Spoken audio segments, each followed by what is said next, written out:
తెలంగాణ రాష్ట్ర ముఖ్యమంత్రిగా కొన్ని సంవత్సరాల నుంచి నిశితంగా గమనిస్తున్నా.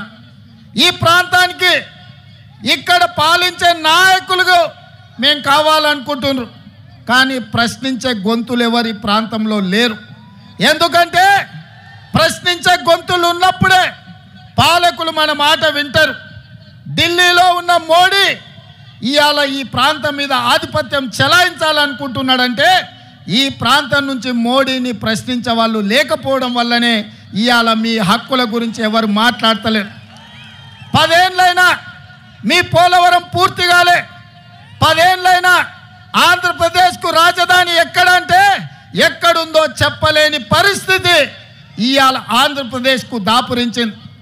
ఇవాళ ఈ ప్రాంతంలో ఈ ఆంధ్రప్రదేశ్ యొక్క ఆత్మగౌరవాన్ని ఢిల్లీలో తాకట్టు పెట్టిండ్రు.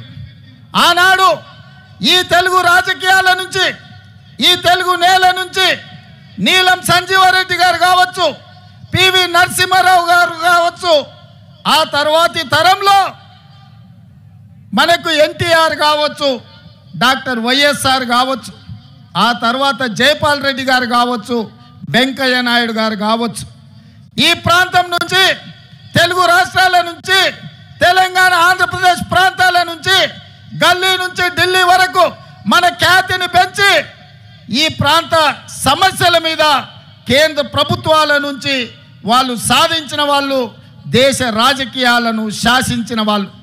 నేను ఇవాళ అడుగుతున్న మిత్రులారా, అటు తెలంగాణ అయినా ఇటు ఆంధ్రప్రదేశ్ అయినా ఢిల్లీకి వెళ్ళి వంగి నమస్కారాలు పెట్టే నాయకులే ఉన్నారు తప్ప ఢిల్లీని అడిగి మనకు కావాల్సిన సాధించే నాయకత్వమే ఇవాళ లేదు. మీరు ఒక్కసారి ఆలోచన చేయండి. ఆనాడు